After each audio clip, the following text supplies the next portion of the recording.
Bismillahirrahmanirrahim. Alhamdulillahi Rabbil Alamin.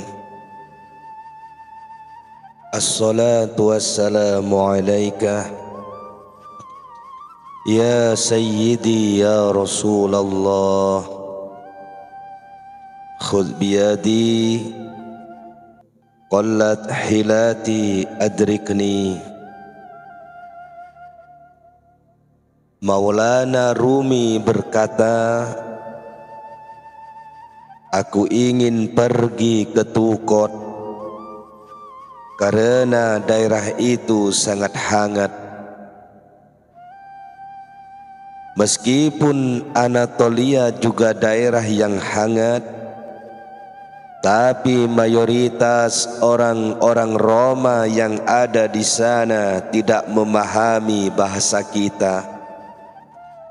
Meski sebagian dari mereka ada yang mengerti, pada suatu hari aku sedang berbicara di tengah-tengah para jamaah yang di dalamnya ada sekelompok orang kafir. Di tengah-tengah pembicaraanku, tiba-tiba mereka mulai menangis, menunjukkan raut muka kesedihan dan mencucurkan air mata.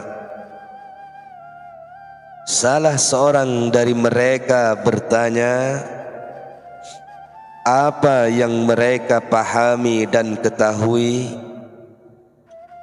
Hanya ada seorang muslim di antara ribuan muslim yang bisa memahami ucapan semacam ini.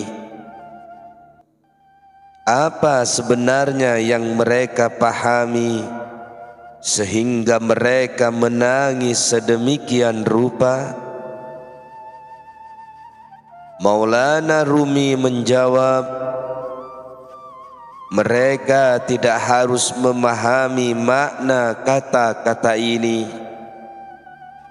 Akarnya adalah kata-kata itu sendiri dan mereka sudah memahaminya. Yang terpenting, semua manusia mengakui keesaan Allah, bahwa Dia adalah Maha Pencipta, Maha Pemberi rezeki dan Maha Pengatur. Segala sesuatu akan kembali kepadanya. Siksa dan ampunan juga darinya.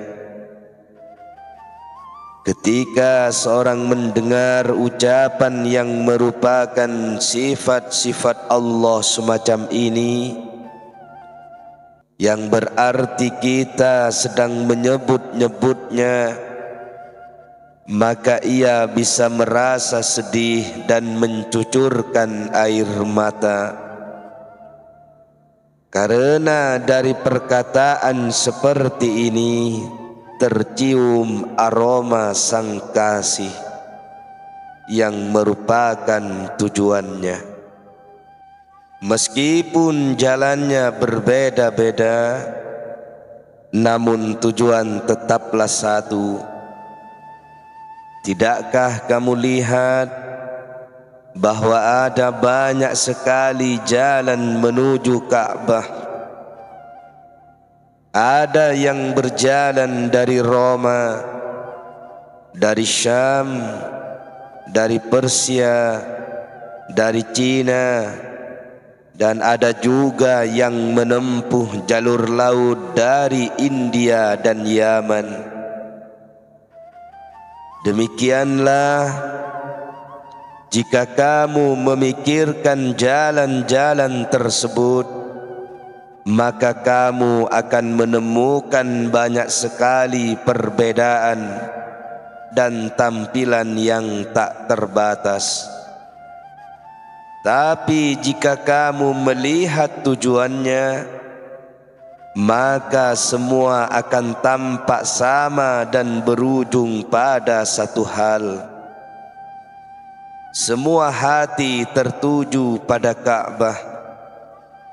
Setiap hati memiliki hubungan, kerinduan dan kecintaan yang mendalam kepada Ka'bah. Dan di sini tidak ada ruang untuk perbedaan. Hubungan erat itu bukanlah kekafiran maupun keimanan, sebab perbedaan jalan seperti yang sudah disebutkan tadi tidakkah bermakna ambigu.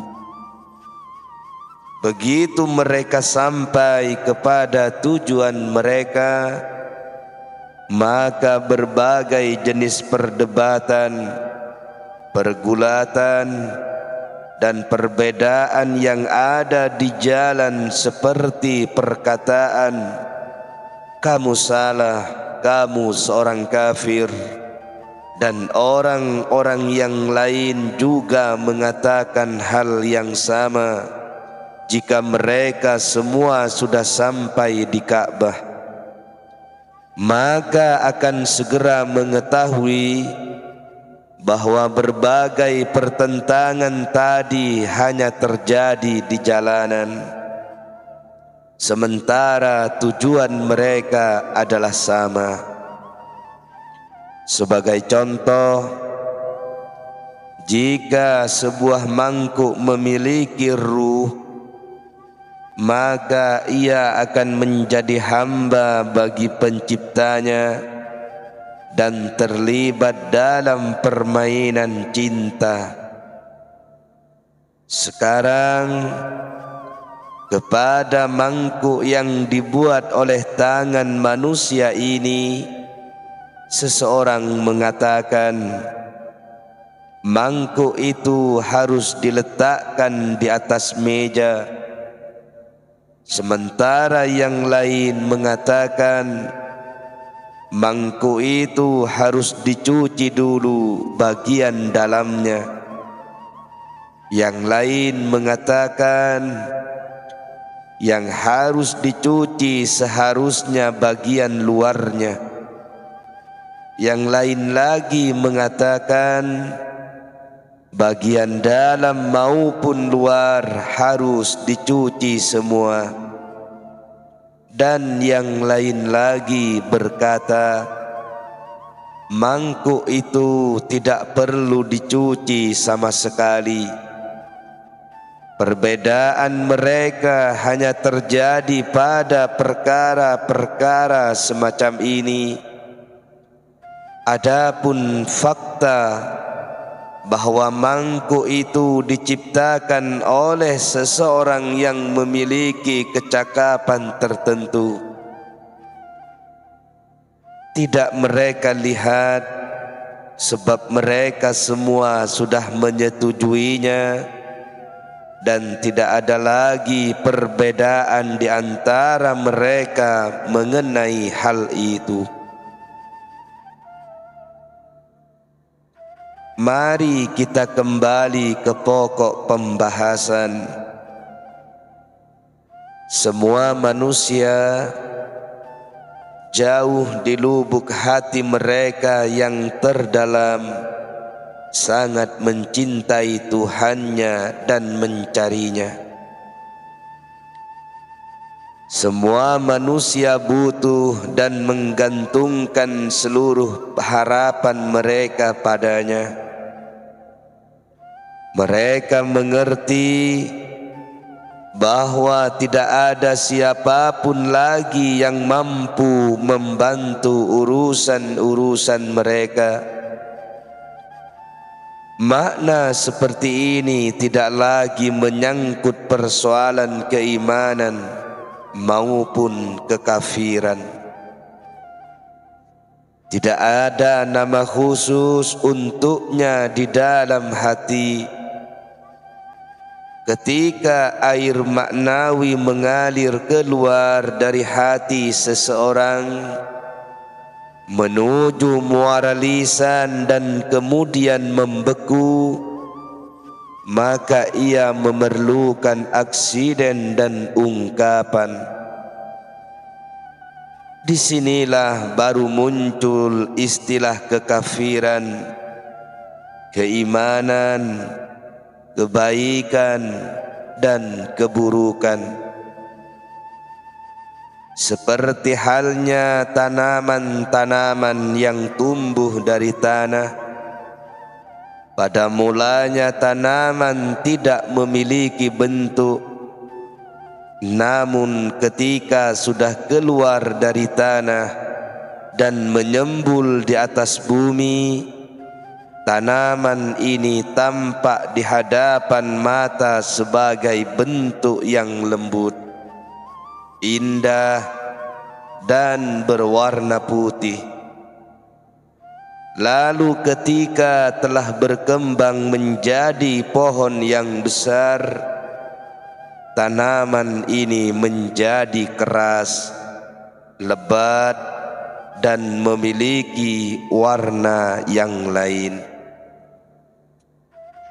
Ketika seorang mukmin dan kafir sedang duduk bersama dan tidak berkata apa-apa satu sama lainnya, bisa dikatakan bahwa mereka adalah satu. Tidak ada konflik keyakinan, sebab hati adalah dunia yang bebas. Keyakinan adalah sesuatu yang substil dan karenanya tidak dapat diawasi. Kita hanya bisa menghukumi yang tampak, dan hanya Allah yang menguasai yang batin. Ketika Allah Subhanahu wa ta'ala menunjukkan keyakinan itu kepadamu, kamu tidak akan mampu menyembunyikan keyakinan itu, bahkan dengan 100.000 usaha sekalipun. Berkaitan dengan perkataan bahwa Allah tidak membutuhkan instrumen apapun, tidakkah kamu lihat bagaimana Allah menampakkan gagasan-gagasan dan keyakinan-keyakinan ke dalam pikiran kalian tanpa instrumen, tanpa pena, dan tanpa warna apapun. Keyakinan itu seperti burung yang terbang di udara dan rusa-rusa yang berkeliaran di hutan. Kalau kamu tidak menangkap dan memasukkannya ke dalam kandang terlebih dahulu, kamu tidak berhak menjual mereka. Sebab burung yang akan kamu jual itu belum berada dalam kekuasaanmu.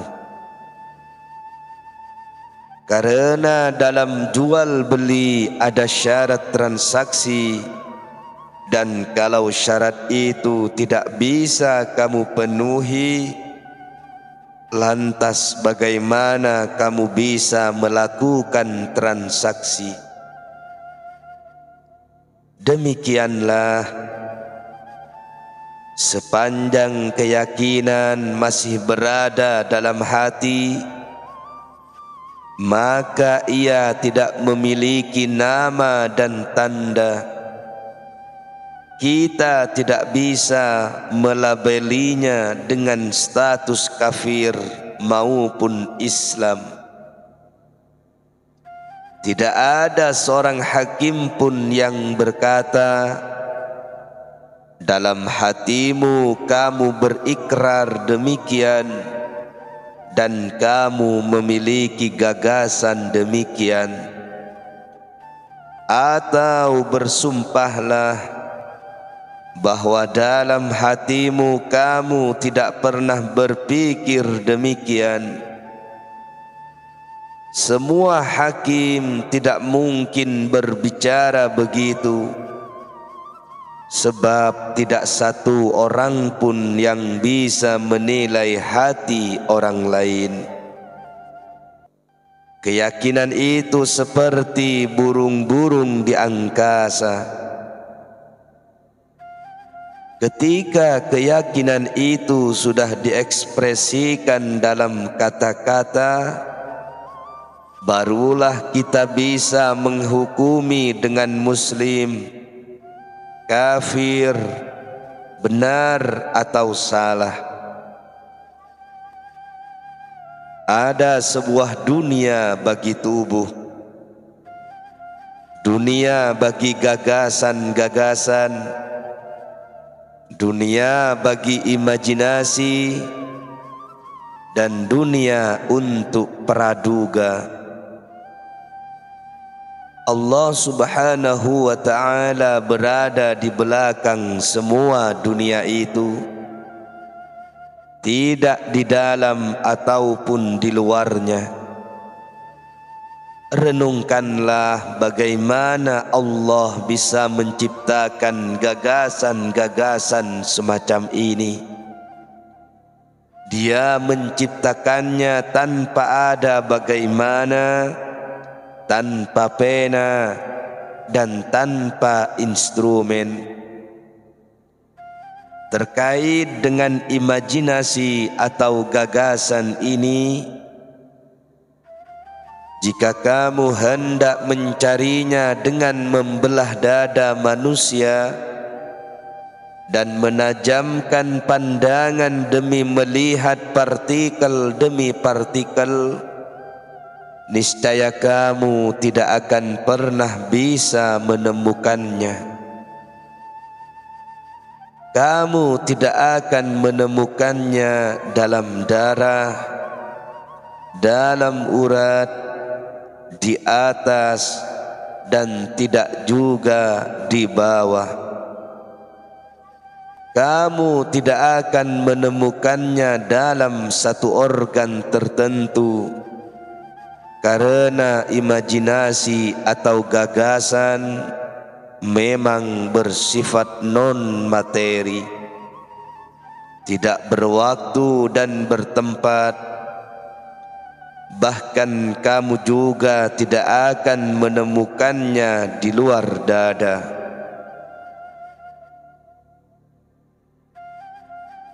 Apa yang dilakukan Allah pada gagasan-gagasan ini sangat subtil hingga gagasan tersebut tidak berbekas. Renungkanlah betapa hebatnya Allah yang mencipta sesuatu tanpa ada bekas, dan betapa subtilnya Dia menciptakan semua ini.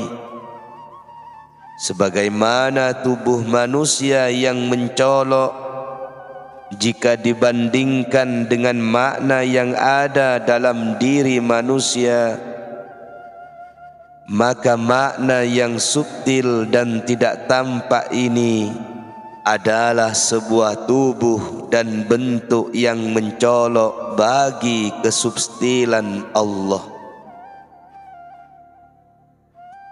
Jika ruh yang suci itu tersingkap dari selubung, maka seluruh pikiran dan ruh manusia akan menjadi bentuk raga. Allah Subhanahu wa ta'ala tidak berada di dalam kandungan alam gagasan-gagasan ini, dan tidak juga berada di dunia yang lain. Sebab jika Allah berada di dalam salah satu dari dunia-dunia itu, maka penciptanya akan memiliki kekuasaan terhadap Allah.